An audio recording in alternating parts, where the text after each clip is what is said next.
Welcome to our candidates and to everyone who's tuning in tonight to listen to the West Virginia Senate Forum.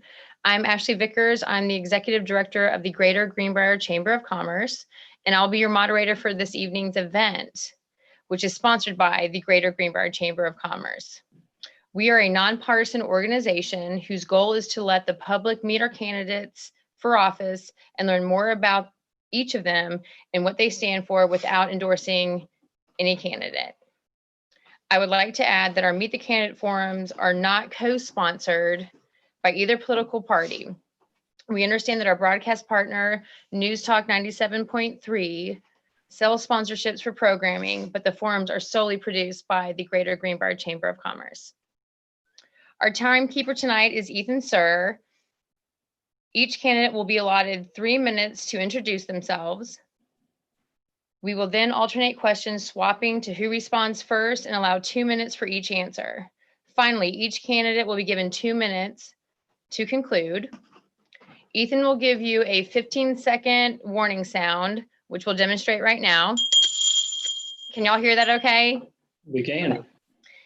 And then when your time is up, you will hear this sound as well.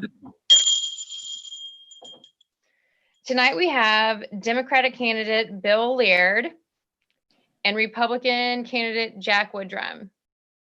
Ethan will do the coin toss, and heads is Republican, tails is Democrat.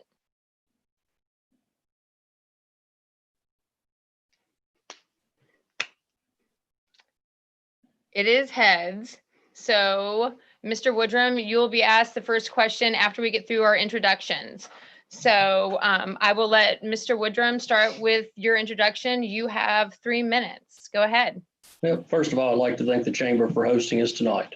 We really appreciate this opportunity. It's difficult in this era to get out and meet people, so it's very much appreciated. My name is Jack David Woodrum. I'm asking you to give me the opportunity to fight for West Virginia. I am a proud Hinton, West Virginia native. My wife, Deborah, and I live in Summers County, a part of rural America where people value hard work and honesty. In the private sector, I've worked in the funeral service industry since 1981. I'm also a licensed real estate salesperson and a pyrotechnic operator. I've been extremely active as a leader within our region. I currently serve as president of the Summers County Commission. I'm on my 10th year as a member of the commission. I also serve as president of the County Commissioners Association of West Virginia. And among a number of boards that I serve on, I'm also a member of the National Association of Counties Board of Directors. There's 2 members from West Virginia that serve on that board, so I'm very proud to be one of those. We represent over 3,000 counties across America. And what we do is make policy recommendations to Congress on their behalf. So I've had a lot of experience working not across just party lines, but also across state lines and across large regions of the United States in forming policy and coming to a consensus on how to make that work. Under my leadership as a Summers County Commissioner, my county has led West Virginia in new business registration. I'm running for state senate because I want to bring this kind of pro-job, pro-growth leadership to the whole district of Greenbrier, Monroe, Fayette, and Summers. My liberal opponent, Mr. Laird, was a delegate to the Democratic National Convention and voted for Joe Biden for president. My liberal opponent also supports the left-wing policies of the Democratic National Convention. In my opinion, we cannot elect someone who is this out of touch with our district. I was proud to be a delegate to the Republican National Convention and support our president, Donald John Trump. We need a leader who understands how to create jobs, who will stand up for our actual Mountain State values of life and freedom, and will never abandon our citizens. We need to abandon the good old boy system that my opponent represents for good, and I am sworn to protect the Constitution of the state of West Virginia and the United States of America. That's why I'm running for state senate, and that's why I am excited to share my platform with you tonight. Thank you, Mr. Woodrum. Thank you. Mr. Laird, you have 3 minutes for your opening statement. Thank you and good evening. I'm Bill Laird, candidate for election to the West Virginia State Senate in the 10th Senatorial District. I begin by thanking the Greater Greenbrier Valley Chamber of Commerce for your sponsorship of this candidate forum. For me, an informed citizen is the cornerstone of our democracy, and it is a candidate I have a responsibility to inform you of my policy position on many of the issues affecting the lives of the citizens of West Virginia. By way of self-introduction, I'm a lifelong resident of Fayette County and currently reside in Oak Hill with my wife, Michelle. We are the parents of 6 grown children and are blessed with 9 grandchildren. I graduated from Concord College with a BA degree in political science and received my master's degree from Marshall University. I began my work career in state government with the West Virginia Department of Corrections, the Alcohol Beverage Control Commission, and the Office of the Attorney General. I was appointed and elected to the office of magistrate in Fayette County before being elected to office as Fayette County Sheriff for 4 terms or 16 years. I was employed as president and CEO of Montgomery General Hospital, during which time I also served 2 terms or 4 years as a member of the West Virginia House of Delegates. In 2008, I was elected to the West Virginia State Senate in the 11th Senatorial District. Following redistricting, I was reelected to the State Senate in the 10th Senatorial District. During my tenure in the Senate, I held several leadership positions, including Majority Whip, Chairman of the Committee on Natural Resources, and Chairman of the Oversight Committee on Regional Jails and Correctional Facilities. In 2016, I decided to not seek re-election to a 3rd term in office. From my prior service in representing the 10th Senatorial District, I developed a very strong bond and working relationship with former Senator Ron Miller in representing the interests of this district. I look forward to the opportunity to forge the same strong, close partnership with Senator Stephen Baldwin in advocating for the interests and needs of this district. In the legislature, teamwork is always important when doing the work of the people. An often overlooked aspect of legislative service is that of constituent services, where individual citizens may need assistance from the representatives in dealing with governmental problems and concerns. As a legislator, I've learned to return calls, answer all letters and emails, and will always remain responsive to the needs of the people. I consider this to be a particular strength of mine based on my many years of public service. Again, I appreciate the opportunity to be here this evening. I look forward to answering your questions, and thank you for having us. Thank you, Mr. Laird. So with Mr. Woodrum doing our opening statements, Mr. Laird, you will be given the first question this evening. We're ready to go. It is no secret we have had a big difference in economic development on the eastern side of the county compared to the western side of the county. This has only gotten worse since the flood, closure of coal industry, opioid issues, and COVID-19. What do these candidates plan to do to bring financial advancements to both sides of the county? Again, I appreciate that question and have certainly had some experience in that regard. I think as it relates to geographic regions within the same county, we have important responsibilities to ensure that there's some parity as far as governmental services made available to those citizens. You know, your level of service and entitlement as a citizen should not be dependent upon necessarily where you reside. My experience in Fayette County with the closure of WVU Tech in Montgomery had a very devastating impact on the Upper Kanawha Valley. And we've been working on ways in which to revitalize the economy of the Upper Kanawha Valley.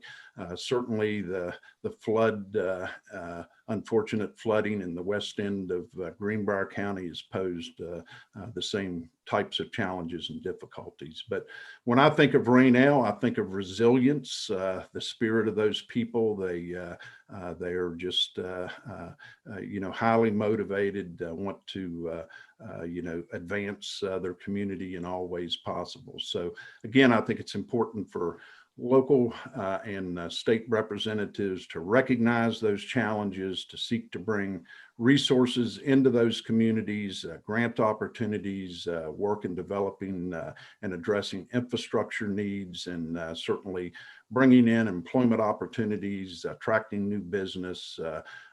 You move a mountain one rock at a time. And again, I think you have to be persistent and patient. And just to let you know, Mr. Laird, the first ring is going to be your 15-second warning, and then your final ring will be when you need to wrap it up for sure. Yep. So just to give you a little heads up on that. Thank you.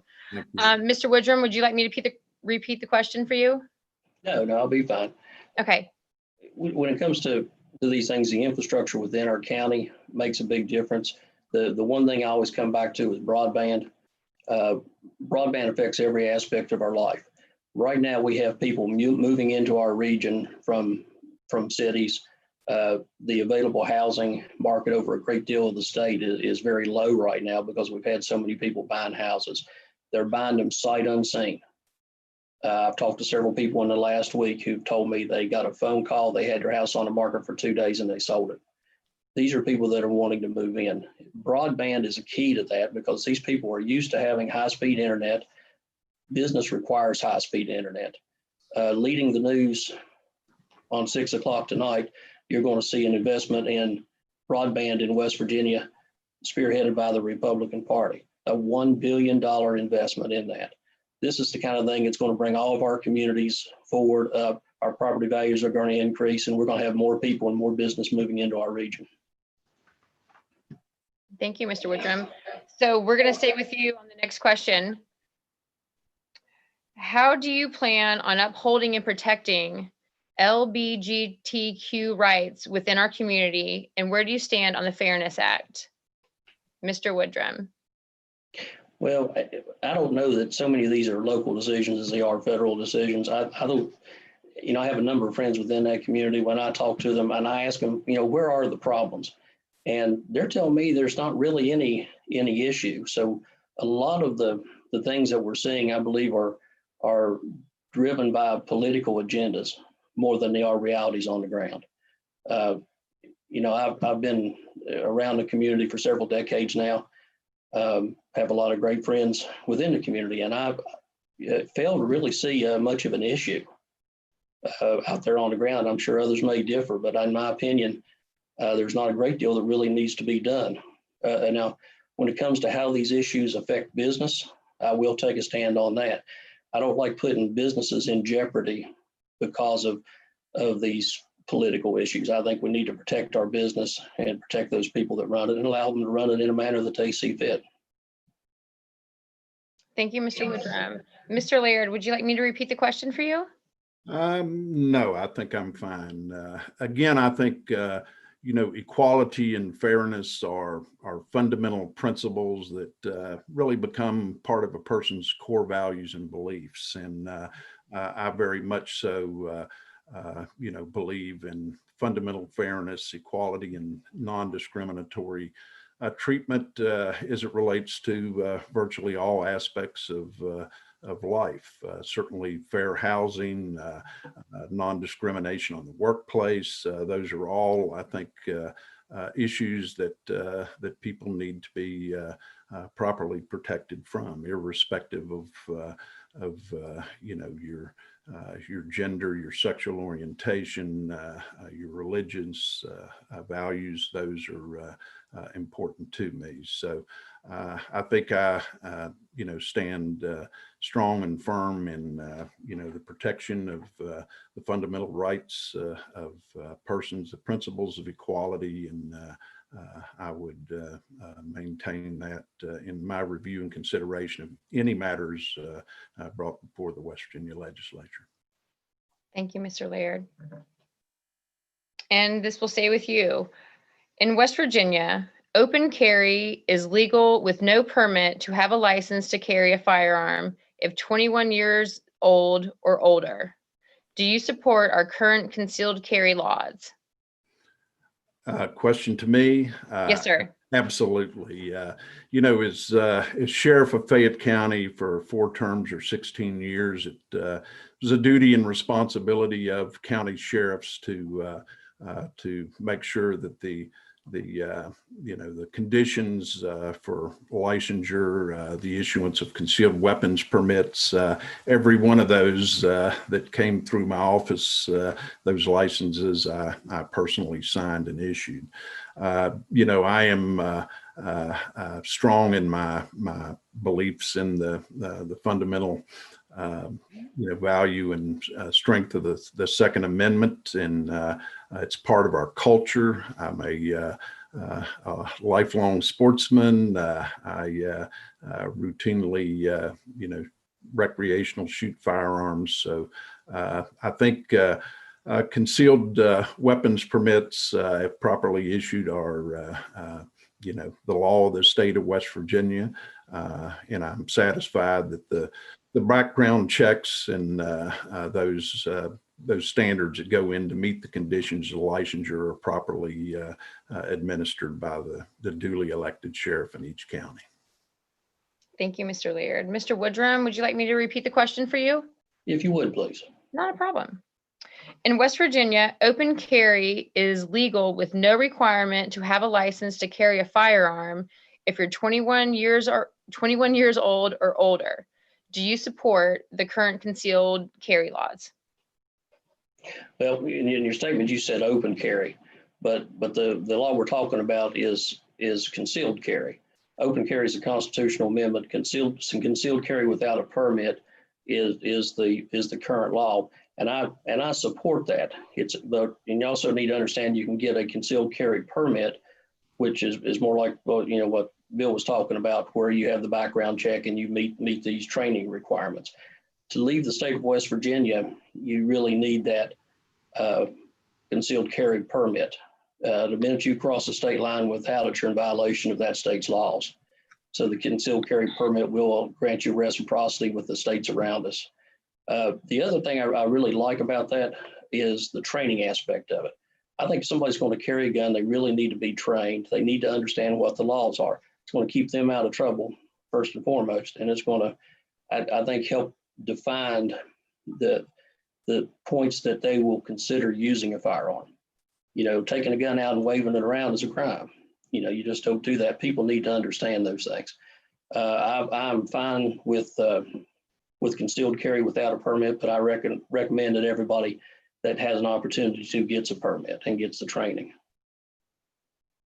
Thank you, Mr. Woodrum. And this will stay with you, Mr. Woodrum. Arts organizations across the state have been hit particularly hard by COVID-19 circumstances. As a leader in the state that relies heavily on cultural tourism,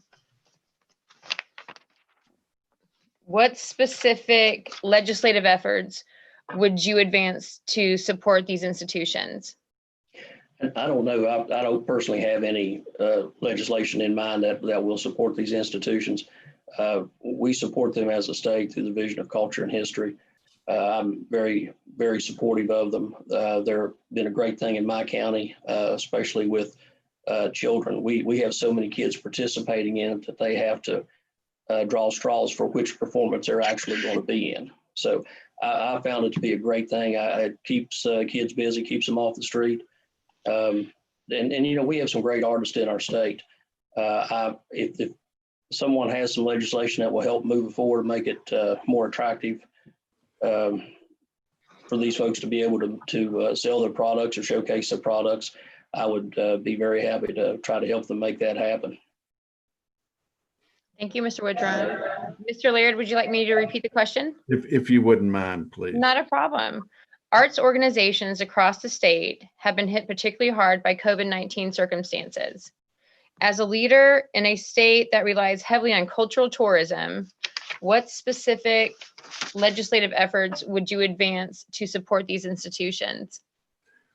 Again, I have consider myself to be a strong proponent for the arts. I think that adds to the quality of life in the communities in which we live. I think the communities of Lewisburg, Fayetteville, those are, I think, examples of how arts really contribute to the overall quality of life in those particular communities. I think in supporting art organizations, I'm aware of the tax credits that are accorded to those organizations as ways in which to encourage private investments. Again, I think the Greenbrier Valley Theater, Carnegie, each have those NIP tax credits, which I think are Neighborhood Investment Program tax credits offered through the Department of Commerce. So I've on occasions in the past have been in the Department of Commerce advocating for art organizations, and the criteria in which those tax credits are allocated, I think, need to be appropriately weighted to supporting arts as an important part of the cultural elements of the communities in this district. Thank you, Mr. Laird. And this question will stay with you. How will you support tourism in this region? Will you pledge to support continued and increased funding to the West Virginia Tourism Office and market West Virginia as a destination? Absolutely. And again, I think that's needs to be a slam dunk answer. I think the 10th Senatorial District, when you think of the tourism bases and the potentials that exist within this district, I don't think there's another senatorial district in the state of West Virginia that holds the potential as the 10th Senatorial District is concerned. There was a study that was released today by the West Virginia Bureau of Business and Economic Research, which started talking about some of the economic outlooks in 2020. And, we're hoping for a V-shaped recovery, but I found it disturbing that the leisure and hospitality industry lost more than 50% of their jobs during this pandemic. So as far as displaced workers impacted and affected in the leisure and hospitality industry, I think we really need to focus on that. And I think that'll be an important issue in the upcoming legislative session, how to look at and ensure the continued and ongoing viability of the tourism is an important part of our economic diversification strategy in the state. So again, you just can't beat the New River Gorge, the Greenbrier Valley, Jack's area down there, and the upper portions of just the developmental potentials. When the Boy Scouts of America came with the Summit Bechtel Reserve, a lot of excitement around here. But again, it's fragile. There's an 8-to-1 return on investment. Every dollar we spend in the state government in support of marketing tourism has an $8 return. So yes, we need to strongly support Chelsea Ruby and the Commissioner of Tourism in West Virginia. Thank you, Mr. Laird. Mr. Woodrum, would you like me to repeat the question for you? No, ma'am. I'm very familiar with the question. Okay, go ahead. And what Bill said is absolutely true. We have one of the most beautiful places in the state of West Virginia that we live in. Commissioner Ruby's done an excellent job. We, as it turns out, I'm president of Convention and Visitors Bureau. It's one of my other jobs. So putting this investment in is very important. Things that we were already doing, I think we just need to hang in there, but they're all going to come back. I'll use Pipestem State Park as an example. During COVID, and this is partially due to the governors incentivizing local residents to visit our parks, they were running at 115% of capacity. And that's just a remarkable thing to me that we have a state park that's doing that, and I'm sure many of the others were running at near capacity also. Other things that have been put in place, we've been working on a trail system, which is a multi-county trail system, but it ties to the Appalachian Trail and also the Great Eastern Trail. So this would tie those two major trail systems into the Mary Ingalls trail systems, which, will pick up the Golly River, it'll pick up the Meadow River, Cranberry. I mean, it'll be one of the larger trail systems in the United States. We'll be able to compete with anybody in the U.S. And this is for equestrian use, for hiking and biking. In other parts of the state, we have motorized trails. I think there's a place for that here too. I don't think the two need to be next to each other. So people that want that wilderness experience. They don't want to hear motors running. So I think we have plenty of room to do all these things. Tourism is what we have right now. I think we need to expand upon it. And I believe we're going to be very pleased with the outcomes. Thank you. And Mr. Woodrum, this question will stay with you. Women make up the majority of the population. What do you offer women in this state that will make you the best candidate for them while in office? What legislation would you support that would promote the best interest of women? Well, it's an interesting question. I have to go home to my wife when this is over with. I better be, better be good. I think women have a pivotal role. I work with a lot of women. Their input in government in our everyday lives is tremendous. And honestly, I don't know what we can do to help them in these roles. I mean, if we don't have equality now, we certainly need to have equality in payroll. I haven't seen any numbers to see that's an issue in this state. I know some places it is, but women work just as hard and often harder than men. The women I have around me in government, I couldn't do my job without them. So if there's a way to help them move forward, I'm all for helping. Thank you. Mr. Laird, would you like me to repeat the question? I think I have it. Again, this is the celebration year of the 100th year of women's suffrage. So how in the world did we operate before then? I don't know. But I have had the opportunity to work on a number of issues in the past as it relates to gender equality issues. And the one that I think is central in my concerns deal with pay equality. And at one time, we actually had an equal pay committee, and as part of the legislature that did a fairly comprehensive review of pay equity.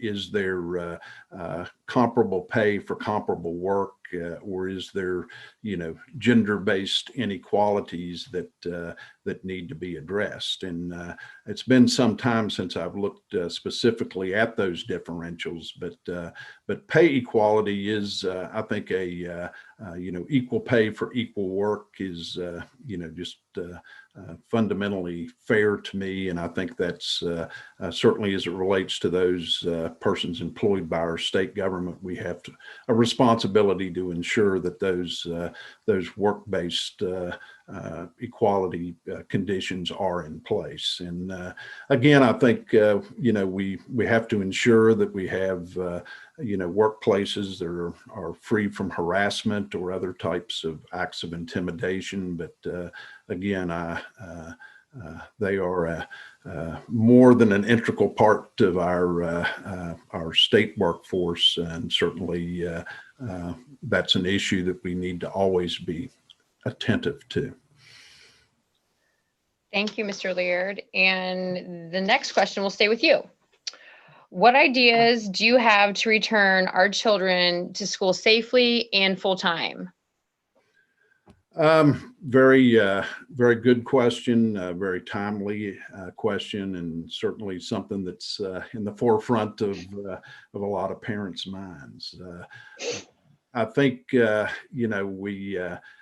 looking for ways in which to address those issues and provide. I think I'll begin by saying I don't think there's a technological substitute for in classroom presence by students. I think that's how students best learn, is to be a part of present in and accounted for in the classroom. As I understand, counties, school boards have been given some flexibility in the ways in which they've been allowed to approach this issue. Certainly, remote or distance learning is a part of that mix, in addition to a variety of other sort of hybrid models that get into packets of work going home and those sorts of things. But I believe as it relates to the pandemic, safety issues, I'm a great advocate for parent-driven decisions as it relates to the safety and welfare of their children. I don't believe anybody usurps the authority of a parent to make that decision, whether they're going to send their child physically to school or take other alternatives, ways in which to educate their children. But a shout out to our teachers.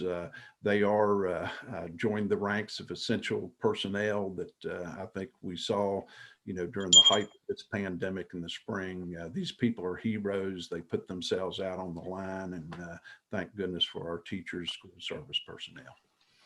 Thank you, Mr. Laird. Mr. Woodrum, do you want me to repeat the question? Are you okay? Please repeat it. You bet.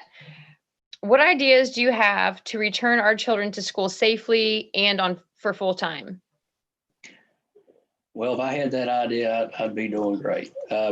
There's a lot of ideas. I think they're driven by the needs of individual communities.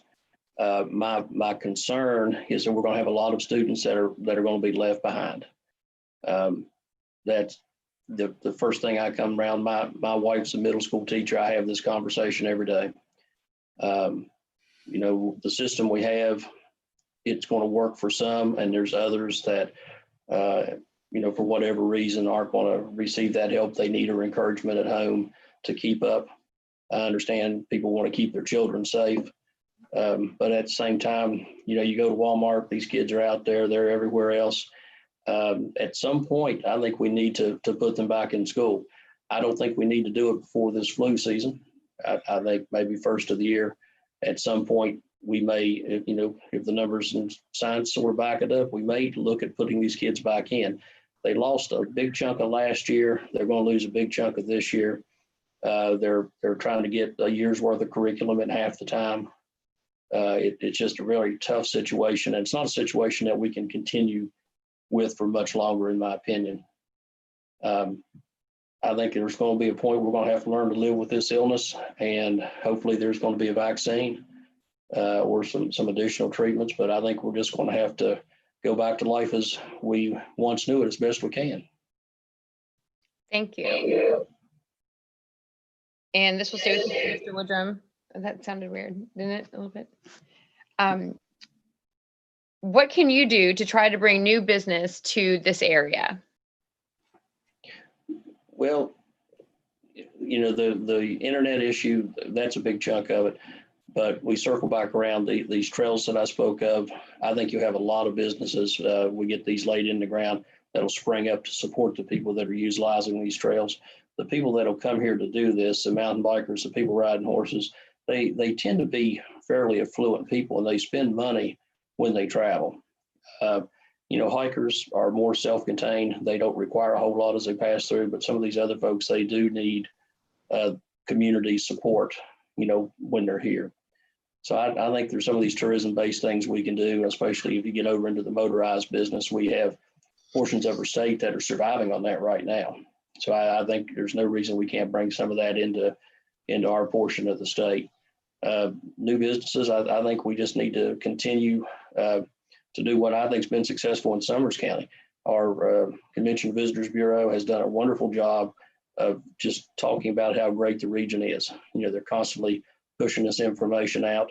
I think all of our CVBs do the same thing. They do great work in advertising our state.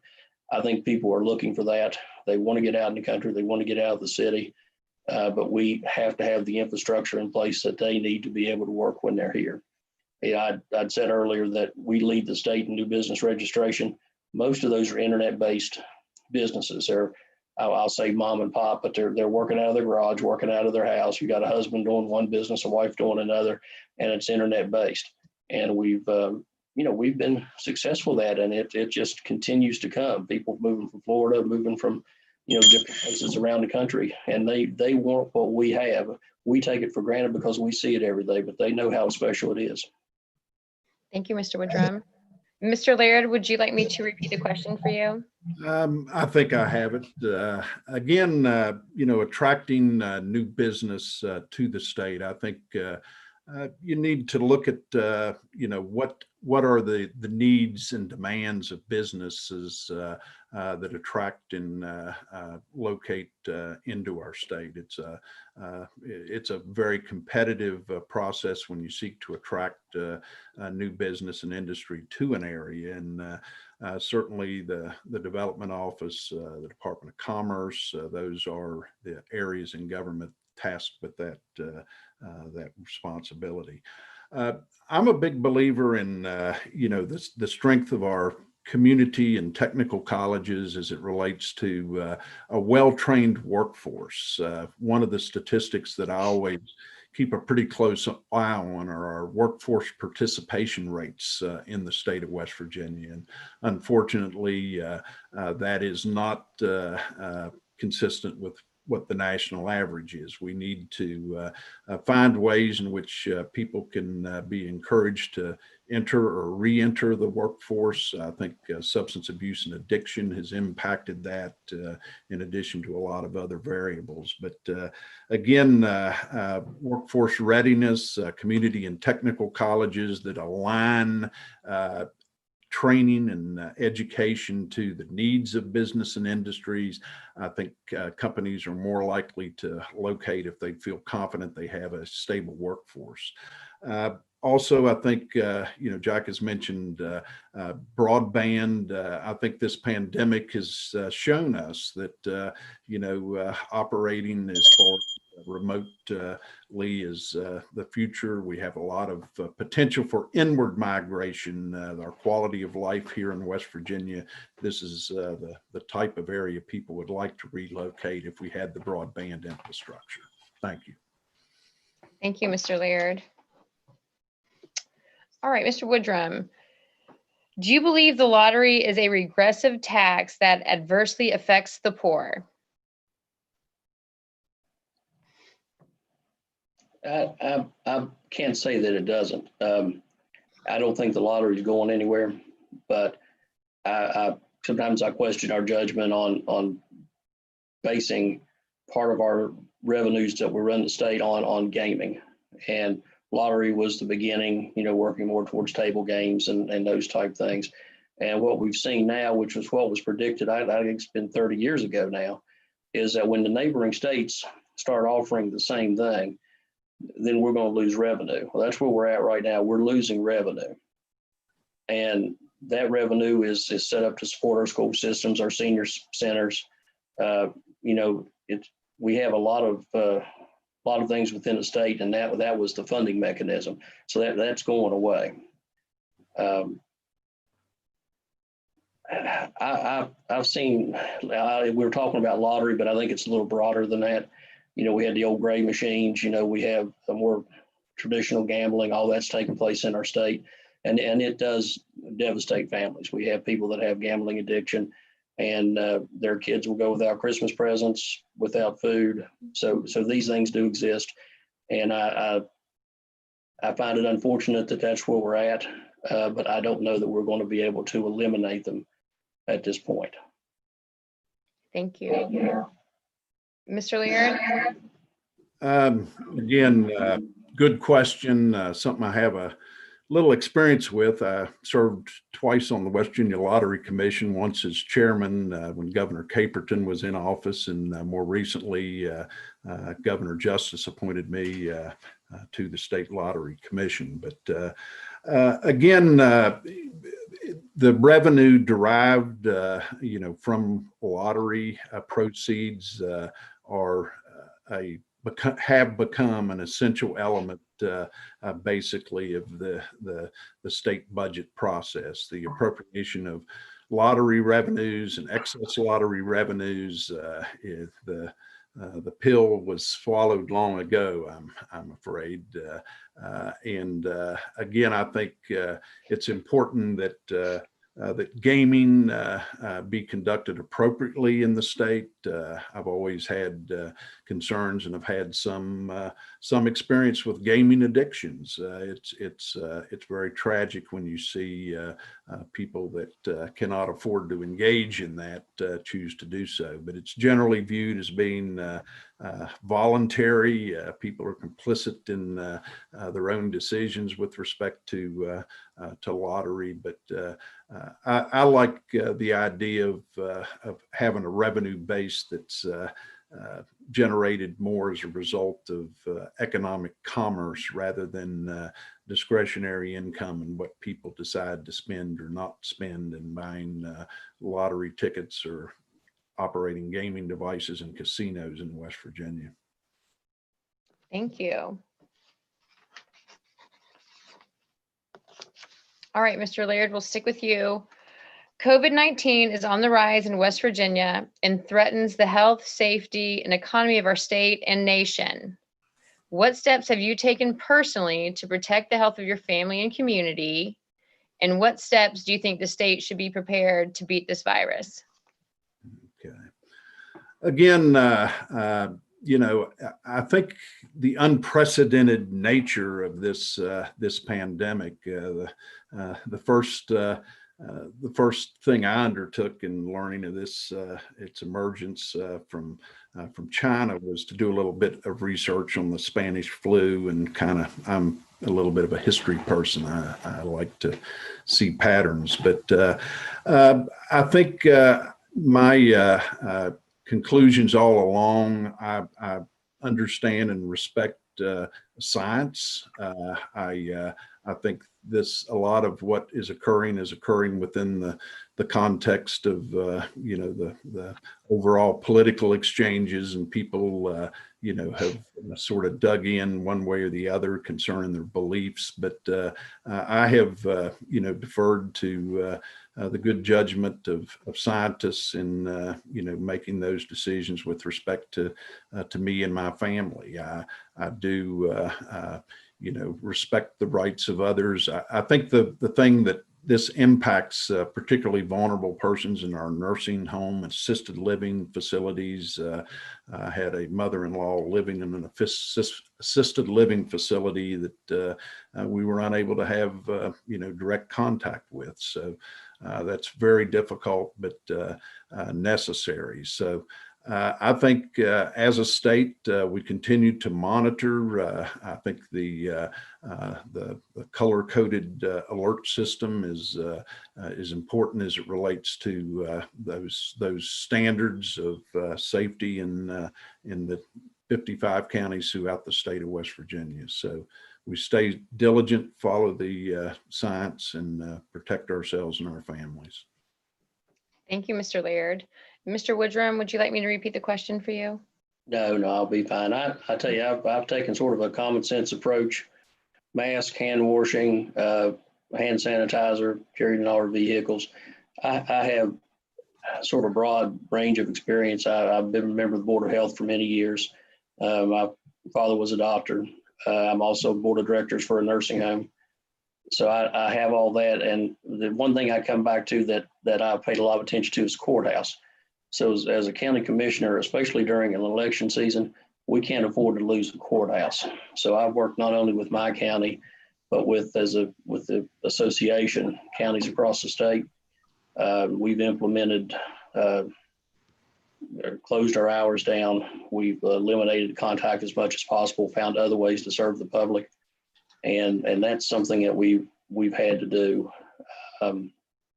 It's a difficult time. Professionally, as a funeral director, I've unfortunately had to come in contact with several families that have lost family members related to COVID-19. I deal with crowds on a regular basis, and it's you really have to pay attention. You know, you don't want to be the one that had that super spreader event. I don't want my school system to have it. I don't want my courthouse to have it. You know, we are very careful and very diligent in our efforts, but you can only do so much. I don't maybe wear a mask as much as I should. I think I do the best I can, but there's times I find myself walking into the gas station to pay for gas, and the mask is laying in the car when I get the door and have to turn around and walk back. So, you know, it's still find myself wanting to reach my hand out because we're politicians and we shake hands, and as a funeral director, you know, you do the same thing. So it's tough limiting that contact. It's sort of built into you, and I know a lot of people struggle with that, and I'm one of them. Thank you. We're going to allow one more question, and then we're going to go into our closing statements. So let's see. Mr. Woodrum, we'll stay with you. Do you believe we need to reduce the funding of state police and spend the money on social programs? Absolutely not. I've never heard such nonsense in my life as the stuff that flows out across the nation. Our police need to be better funded. We struggle to fund them now. My county, we have the largest police force we've ever had. I still need a couple more deputies. We know that. People have no idea what a police officer has to put up with on a daily basis. Bill certainly will understand it. I think a lot of other people will understand it. The people they deal with every day are troublesome, to say the least. And we need to support our police officers. We need to better equip them, better train them when we can. There have been some things that have happened across the nation, and they are just devastating to those communities and to those families, that those things should never happen. But at the same time, if a police officer gives you an order, you need to obey the order. And I don't care who you are, that's just a fact of life. If an officer feels threatened, he's certainly within his rights to use whatever force he deems necessary. But no, I'm absolutely opposed to putting social workers in the place of a police officer. And I'd like to see where you're going to find the social workers that are going to walk into that situation. Thank you. Mr. Laird, question? No, I'm good. I have spent a substantial portion of my professional work career advocating for increased resources for police departments. I was sheriff of a department that at its peak had 35 deputy sheriffs. We had responsibility to police 666 square miles, 24 hours a day, 7 days a week. And I'm proud of my endorsements by the West Virginia Sheriff's Association, Deputy Sheriff's Association, West Virginia Troopers Association. I've carried my law enforcement and experience with me on the floor of the legislature, both in the House and the Senate. And I have always worked in close concert with law enforcement organizations. We certainly have a responsibility to ensure that they're properly equipped and protected, such things as bulletproof vests, adequate vehicles, proper equipment. That's public safety is something that's important to our communities, and something that I consider myself a part of that strong voice in the state Senate. So again, it's important that we fund police, and we'll continue to do that. Thank you. Do we have time for one more? 6:48. Well, at this point, we're like up against our time here, so we're going to wrap it up. Mr. Laird, I believe you can begin your closing statements. You have 2 minutes, so you may begin. Okay. I want to close by once again thanking the Greater Greenbrier Valley Chamber of Commerce for your sponsorship of this candidate forum. I'm indeed hopeful that our exchange tonight on these important issues better inform the citizens as they prepare to cast their vote in the upcoming general election. I'm optimistic about the future of our great state and the challenges and obstacles we must overcome to recognize our full potential. We can take pride in knowing how fortunate we are to live in this great state, in the greatest nation the world has ever known. And as a closing observation, I find myself in agreement with Governor Jim Justice when he says that we shouldn't be Republicans or Democrats in Charleston. We should be West Virginians working to help each other. From my perspective, We have become far too tribal in our politics. Our rhetoric has become entirely too harsh. Civility has begun to disappear in our public discourse. As elected representatives, we must work to establish common ground. We need bridge builders in our legislative bodies who are prepared to reach across the aisle in building a broad-based consensus on how to move our state forward. From my experience, diversity of opinion is a necessary ingredient in our crafting of good public policies. In this election, I have no reason to believe that my opponent loves West Virginia any less than I. In the state Senate, I am hopeful that we can succeed in establishing a collegial environment where we can enact bipartisan solutions to the common problems we seek to overcome. It's not important if it's a Democrat or Republican idea, as long as it's a good idea.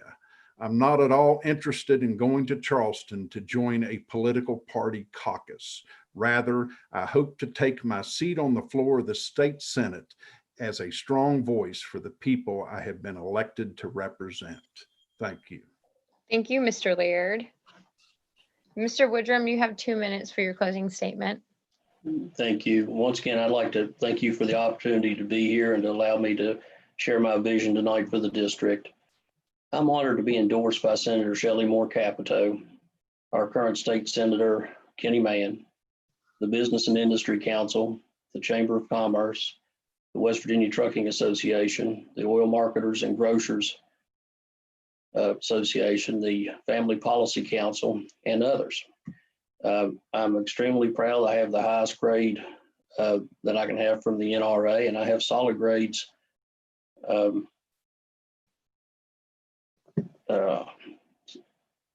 our other gun organization here in the state, whose name's escaping me at the moment. I apologize.